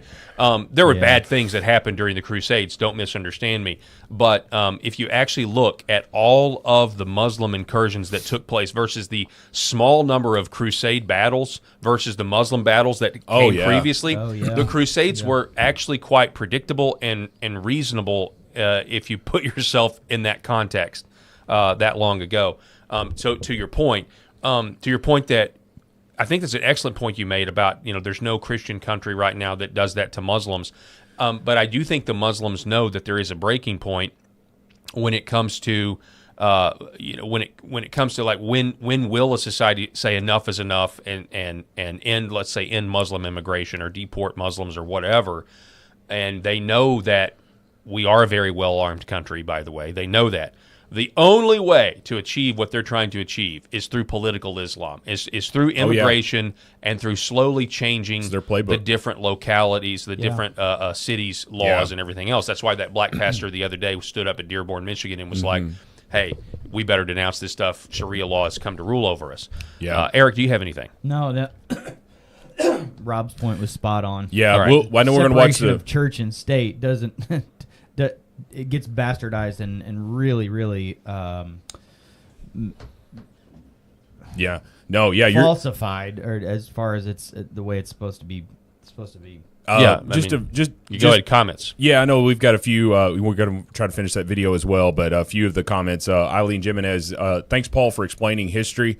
Paul is ridiculously smart on all of this stuff, and so you are too kind. I'm actually quite stupid. Actually. You're very learned, so I'll say that. So, but yeah, and so people are like, "Hey, put me down for the Crusades 2.0, Redneck 1760." So put me down for that. But yeah, we loving all the comments, but. Anyway, it's just ridiculous because it's the exact same mentality of trans acceptance. It's the exact same mentality of illegal immigration acceptance. It is how dare you? What we're just trying to exist. How dare you? And this is what this guy, and he knows he's spewing lies. He sits there and knows that's the true. Crap coming out of his mouth is BS. All right, he knows it. Let's pick it back up. We're going to finish the rest of this. Which is why he tries to deflect. Yes. I don't know why the idea that I could practice my faith as I choose is a problem. Nobody is trying to push Sharia law on anyone else, just like I hope nobody is trying to push canon law on anybody else, because we live in America where you should have the freedom of your religion. So the idea that you have somebody like like Tommy Tuberville, right, who, barely was good at coaching football, is out here trying to ban Sharia. Here he goes. That's just a jab. That's just a ridiculous That's jab. just a jab. Stupid And that's digs. objectively not true. Tommy was Tuberville was a great football coach. And matter of fact, got his start here. Did you know that? He's from Arkansas. One of his first jobs was right here in Northeast Arkansas at A-State. And he, he took Auburn to an undefeated season. They should have been in the playoff that year because they were, really. But that was back when only 2 teams would make it. Sorry, we're going to get sidetracked on sports ball, but that's what he wants. That's what he wants. Yeah. Yep. Sharia law when there's less than 1% of the Muslim community in America, as if somehow Muslims are out here trying to push Sharia law. That seems to me to be deliberately targeting the Muslim community because they're different. And I'm just saying that, like, I have no issue with people practicing their faith. In fact, I would never want somebody to push their faith on me, and I would never want to push my faith on somebody else. Good, because no one wants you to get rid of your religion. And so the idea, no one wants that. So, but when people start, see, that's objectively not true. I mean, that may be what Jesse Waters believes. Nobody wants you to get rid of your religion. So this is just an example, I think, of respectfully Fox News not understanding what the battle is, right? You think about it. Like, that is a presupposition that is actually not the case. What we are seeing is the takeover of our society here through immigration. Yeah. There's like 3,000 mosques in America now. And mosques and are these being people proposed. are becoming more and more bold about their this position. is about, hey, if you want to practice your religion, maybe you shouldn't do it in America because it's not compatible with our country. And you are literally, there are parts of America that look like we were conquered and lost a war, ladies and gentlemen. That's what our country looks like. So Jesse Waters here, this is the mid 2000s talking point of religious pluralism is going to be perfectly fine. Immigration pluralism, multiculturalism is okay because we're a melting pot. We have the results of that thinking, and it is a America that is unrecognizable. It is not safe for us, and along with that, you have an increasingly anti-white bias. That you can see the results of, the foreshadowing of what's coming if you just go look at South Africa and go look at Europe, go look at the UK, go look at Ireland. Like, we know what's coming. We know what the plan is for this demographic subversion of our country. Well, and he talks too about the fact that it's less than 1%. There's many estimates here. I just looked it up that it's 1.3%. Roughly 4.4 million people here in the United States are Muslims. And there have been several studies that have, it's rough estimates here, but it's but multiple studies have come back with that 25% number. That 25% of all Muslims are Islamic radicalized and believe, in Sharia law and all of the spreading of Islam even if it means killing people, like that's a quarter of the world's population that believe that. Well, let's just say if there's 4.4 million here, that means we have over 1 million people in this country who are radicalized. Okay, how many 9/11 terrorists were there? 20. Well, what was it? 22, somewhere around in there. 23. That damage was done by only a handful of people. So imagine what 1 million could do. All right, more on this. When people preemptively go out there and start preemptively passing laws to ban something that's not happening, what you're trying to do is target a very small community because they're different. And this operates. I mean, look, I'm just going to say, there's statistical evidence that the president Sharia and the vice law in president Michigan is kind of scary. Simply people as a don't function go of my for faith. that. It's like men Nobody's aren't trying to equal push it on from anybody, women. but It's like I just physical think you punishments. like to say the word. Look, Jesse. Look, people don't you like to that say in the Michigan. word I'm just saying. because it I don't seems think really, that's a good really foreign position. and scary. Nobody's pushing it. No, but Jesse, nobody's pushing it. You know what the issue is in America, in Michigan? What? The issue that people are worried about is not that somehow somebody's going to come and push Sharia law on them. The issue in Michigan is people are worried about how they're going to afford their gas. The issue in Michigan is, how am I going to see a doctor when I get sick? How am I going to keep my job? You're out here, honestly, you guys love to play this culture war game where you use these words that sound really foreign to avoid actually having to talk about the issues that everyday people... You use these words that sound foreign. Yeah, Sharia law is not a foreign word. Newsflash. Who's pushing Sharia law? Muslims. The more Muslims you have, the more people you have pushing Sharia law. The more Muslims you have, the more they vote. The more they elect Muslim politicians that push Sharia law. This is not complicated. Conversely, the more Christians you have, the more Christian legislators you have. And if you had Christian legislators that were worth their salt, they would recognize that this religious neutrality is the death of us, and they need to be opening their Bibles and saying, what principles do we need to use from this Bible and craft our laws in a just way that punishes the wicked and rewards good, that protects the innocent and punishes the guilty. Newsflash, that's what we need, and we need our government to do that, and that is fundamentally, by the way, those are what Christian laws are. So I'm just saying, places like Dearborn, Michigan, with a high concentration of Muslims, a high concentration of the number of mosques that are there, you're getting the Muslim call to prayer 5 times a day or whatever it is, where they stop where they are. These idiots are stopping in the middle of the street praying because they the bell went off there, or the horn went off that said we've got to turn toward Mecca, got to know where it's at. Have you seen some of the ridiculousn's of how a house has to be built, with your toilet facing a certain way because it's got to face Mecca or it's not supposed to? I don't know. No, Annie Cyrus told us that the toilets have to be a certain way, which caused me to ask, wait a second, so what about sitting down versus standing to pee? And she said, she grew up in Iran and got to America, then became a Christian. They sit down. They sit down. Men sit down to pee. Yeah. Every time. Yes, and so that's just the way it is, and there's just these oddities, and you're just like, okay, well, that's just hey, that's how you want your house built and all of that.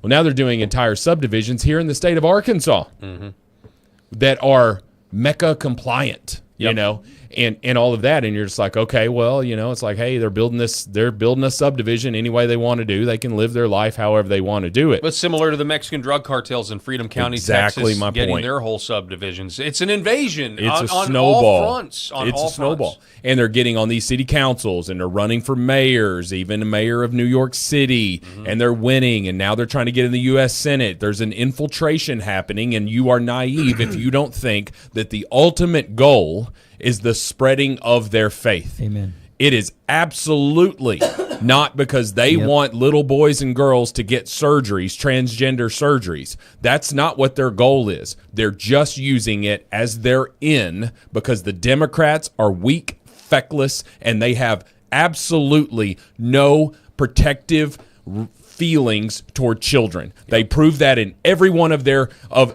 policies. They didn't care about kids during COVID. They kept them out of school. They don't care about kids. They absolutely believe in abortion up to the moment of birth, most of them.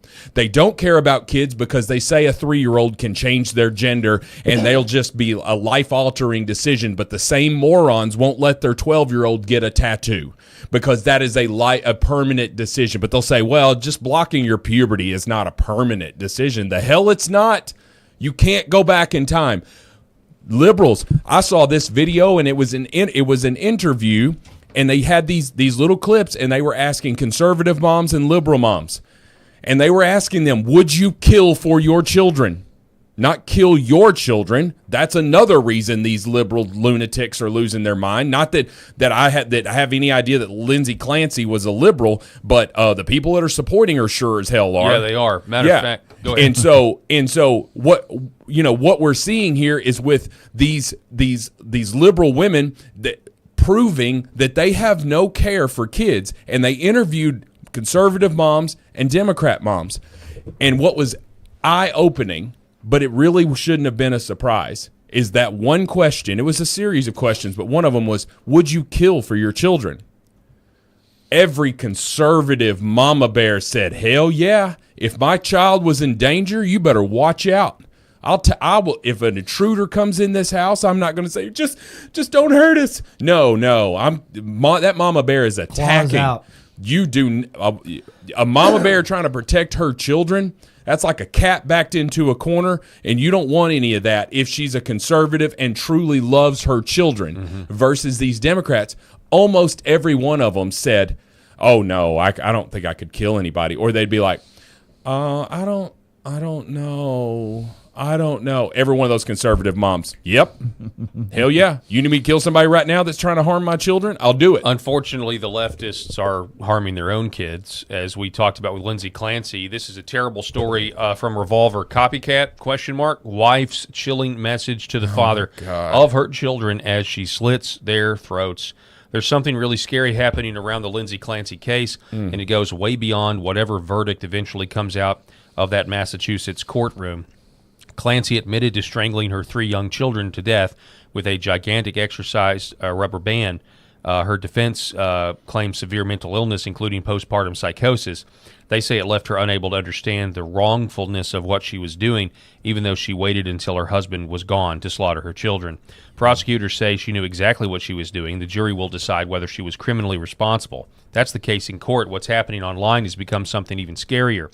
A very loud and very bizarre corner of the internet has turned Clancy into a symbol for female suffering. Many women, mostly left-wing, have decided that the case represents everything they resent about motherhood, marriage, expectations, medicine, men, and society. And the TikTok videos are the creepiest part. Mothers are holding their babies, as we've talked about, in front of cameras and ring lights, sobbing about Lindsay and saying things like, same Lindsay. These videos have a lot of people really rattled. Men are watching it, and so are plenty of sane women and mothers, and they're absolutely horrified and scared. And their fear isn't coming from some refusal to understand mental illness or postpartum issues. It's coming from the spectacle of thousands of strangers watching a woman accused of murdering all 3 of her children and somehow finding a version of themselves in her. Sadly, family annihilation is nothing new, and men have committed some of the most infamous cases. Who can forget this loser? He stuffed... Chris, what was it? Chris Watts was his name or something? Yeah, stuffed his wife and kids into in a barrel, to try to dissolve their bodies. Also, he could try to run off with his mistress. Yeah. I mean, disgusting. But here's this one. This is the latest from CBS Austin. A mother allegedly murdered 2 of her young children by slitting their throats and attempting to kill another after telling their father, say goodbye to your kids. According to an affidavit obtained by Valley News Live, officers responded to a residence on the afternoon of August 6th regarding a report of a mother who had stabbed her children. First responders arrived to find the 22-year-old Kaylee Earhart holding a knife to her own throat in the home. Earhart, who was covered in blood, reportedly dropped the knife and told officers to kill her. After detaining the woman, officers found 3 young children who were lying unresponsive on the floor in a nearby bedroom. The children were all suffering from wounds to their necks. Authorities say a 5-month-old, a 3-year-old succumbed to their injuries and died, but the 1-year-old survived. So the question is, again, this was back on August, the beginning of August, kind of before this whole Lindsay Clancy sympathy started. The Lindsay Clancy, it's been going on that for murder, a while. She murdered her children in 2023. Right, but people have been talking about it. Yeah. It just hadn't gone on trial yet. Was this a copycat? Is a great certainly question. Certainly the same mentality. I don't know that it was what you would call it a copycat, but it's the same mentality of, I'm going to do something evil, and unfortunately, a lot of times what they're doing, there was a guy that shot all of his, I guess it was 3 children in the house, and then burnt and then set it on fire. Shot himself and then set, or I guess every man condemns that. Yeah, there are no that was men. My point. Yep. I'm sorry. Yeah, there are no men out there who are like, same, Chris. Same. That's I've right. thought about posting videos of us crying, killing my whole family and stuffing them in water towers so I can run off with my mistress. What are you talking about? That doesn't exist with men. Why does it exist with women? Which is why Sean Strickland is saying, saying what. I mean, I haven't thought about Salem witch trials, but he's saying Lindsay Clancy's support makes me realize maybe the Salem witch trials weren't such a bad thing. The fact that fat, ugly female dogs in pink shirts are allowed to vote is insanity. Repeal the 19th Amendment. Now, obviously, a lot of it is kind of funny to be that blunt about it. But the whole repeal the 19th Amendment thing, the fact that these women are so brainwashed to justify child murder and sympathize with it, and the fact that they also go vote does make me want to repeal the 19th Amendment. And I think I think there are women out there that would want to repeal the 19th Amendment based on the fact the members of their own sex are so crazy. The only thing that I don't know that I'm saying the 19th Amendment, because, I mean, we've got a phenomenal group of ladies in our... Yes, there's plenty of conservative women out there that are totally fine. I'm saying this is insane that there's so many leftist... I'd be more in favor, the left was in favor of forced vaccinations. I'd be in favor of some forced crazy pill injections for these Democrats just to see if that helps. Yeah. Maybe, just maybe the insanity. And somebody was even talking about the Chris Watts thing here in our comments, and it's passed, so I forgot who mentioned it. But yeah, all the crazy women trying to marry him, sending him love letters. He murdered his wife and children, and you're sending him love letters? I didn't know about that. This happens all the time. Dude, there's so many people. There's a condition. There's literally a mental illness. There's a name for it, for these ladies that get into these relationships with serial killers. They fall in love with them. Start sending them money and all these types of things. It is wacky. So maybe in order to vote, you need to insane. Not be on any antipsychotic medication. Maybe, I don't know. Yeah. Well, and I was reading about this. There was an article about a man that murdered his wife and called the police, sat on the front porch, waited for the police. Police come and arrest him. He spends quite a few years in prison. His pastor kept just trying to get him out. All these women were writing him love letters, and they were trying to get him out, and got him out. He got remarried and killed his second wife. Called the police, sat on the front porch and waited. But the problem was he didn't just kill his second wife. He killed her 2 kids that weren't his kids. So do you think I'm sitting here trying to celebrate this man? No, but there's going to be even more people probably sending that man love letters to prison. Yeah. So for these to try to be the third wife. Hybristophilia. And it's, it's literally a diagnosis. Okay. It's the Bonnie and Clyde syndrome. Hybristophilia. I didn't know that. All right, so here's the deal. Out of all the men that snap and do this to their kids, if the government came to any one of us, now I can't speak for you guys, but if the government came to me and was like, hey, this is the guy that did it. He's been tried, convicted. We're giving him the death penalty. We need somebody to be on the firing squad. Would you do it? Yes. And the answer is, yeah, I would. If they needed it, I would do it. Yeah. Right? I mean, there's plenty of men. Yet, are there any women that would volunteer to do that for? Not liberal women. Yeah, they'd want to marry him. And not that women should do that, but here's the whole idea is, okay, is she crazy? Lunatics. Was she crazy or was she psychotic? What is it? Well, so Lindsay Clancy in the trial, we've got some clips from the trial where this is from the trial, correct? Yeah, this is started. So I guess this started going rounds yesterday. Okay, and this is a psychologist that examined her. Was just so this is hands on. This is not just a person who. The psychiatrist or psychologist, one or the other. Yeah, we know one of those is this guy. All right, and this is what he said. The way she described this as happening, she heard a voice that she'd never heard before, experienced an hallucination. She's never experienced it since. She only experienced it for the 18 minutes that it took to kill the children. To put it mildly, that would be a very, very unusual pattern or manifestation of how this kind of thing comes about. I've been doing this kind of evaluation for many, many years, and I'm always very careful when someone tells me that they experienced a symptom only during the course of committing an offense. Why is that, doctor? Why are you careful when someone tells you that they only experience this voice during a criminal offense? Well, because it provides a convenient way of lessening your own culpability. There was some discussion of whether this was postpartum. She was about 8 months away from having given birth to Cowan, her youngest child. Maybe 1 month after birth or 2 months after birth or something like that. But the farther away you get time-wise from the birth, the less likely it is to be postpartum. Given the time, it was less likely, I thought, to be postpartum. She said, the voice said, this is your last chance. You have to kill the kids so you can kill yourself. And it just kept repeating that for about 18 minutes, or the duration of the time it took to do this. When she was in the hospital, after this happened, she said that the voice had said other things. The children will suffer without you, or you have to take the kids with you. There is some research that's been conducted on malingered hallucinations, which are accounts of hallucinations that are exaggerated or fabricated. Command hallucinations are often accompanied by a related delusion. Ms. Clancy did not report any accompanied delusions. Genuine psychotic hallucinations are more often intermittent than constant. Ms. Clancy, in this instance, reported that the voice was constant for 18 to 20 minutes and then it stopped. It had not been experienced before, and it has not been experienced since. His first question was, "What did you do?" And her response was, "I tried to kill myself." If she had actually experienced this command hallucination, she might have said something like, "I did what I had to do. I did what the voice said." So when she regained consciousness that night in the hospital, one of the things she said is that she wasn't able to remember what happened. She was informed of it, but if this had been a genuine memory loss, then human memory is funny. When you're trying to remember something that actually happened, it would have been hard to understand how she would recover that memory accurately, including the particular memory, the command auditory hallucination when it said. The way she... Wow.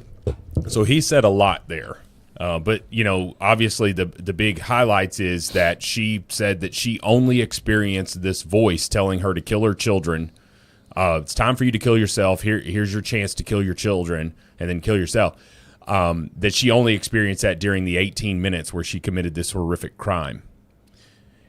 And what he is saying is that is, I mean, he's not speaking in absolutes, but what he's saying is that's BS. This doesn't happen. You don't just start hearing voices at that moment. Act on it right then, and then just let it be, and you never hear that voice again. No, I think she had not worked out that detail in her mind, because in her mind she was going to be dead. She was going to, yes, I think that's logical. Yeah. She's trying to come up with this story after the fact and talk about all of this stuff. And listen, we all three of us got voices in our head. It's just our subconscious. It's God. Hopefully, all this stuff. We've got these voices in our head that it's just us talking to ourselves. It's our brain, one side of the brain talking to the other side of the brain. That's literally it. But she's saying she heard a deep male voice that was commanding, and it was, and she had never heard it before, and she never heard it after that. And he is saying, total BS. That's just not how it works. And everybody's going around with this and just saying, "Hey, this is the nail in her coffin." Yeah, and it reinforces your point too yesterday about this was her absolutely crazy, but not insane. Yeah, which there is a huge difference. 100% crazy. Like we can all agree on that she's absolutely crazy, but she's not clinically insane. Yeah, she knew exactly what she was doing. Yeah, because I mean, she wanted to kill herself. She wanted to take her children with her. I don't know if it's an attempt to hurt her husband, because sometimes they do that. It's usually the man who's trying to hurt the wife or something like that. But even the wife, as we just saw, she slit the throats of her 3 children. And what did she say right to her husband? Yeah. Say goodbye to your children. Yeah. It was and pain. You know, what we're debating also is she kind wanted of to inflict it. Because, Massachusetts doesn't have a death penalty as far as I know. So Satan is real. Yeah, he is, and we don't wrestle against flesh and blood, that's for sure. Yeah. But that's all the time that we have for this edition of the Paul Harrell program. We're going to send it off to Jeremy Harrell, live from America, which starts momentarily. I want to remind everybody that the Paul Harrell program is powered by the Healing Veterans Project. Check them out. Scan the QR code. Donate. Get red light therapy to veterans who need it. But the VA will not cover it, and we will see you guys tomorrow.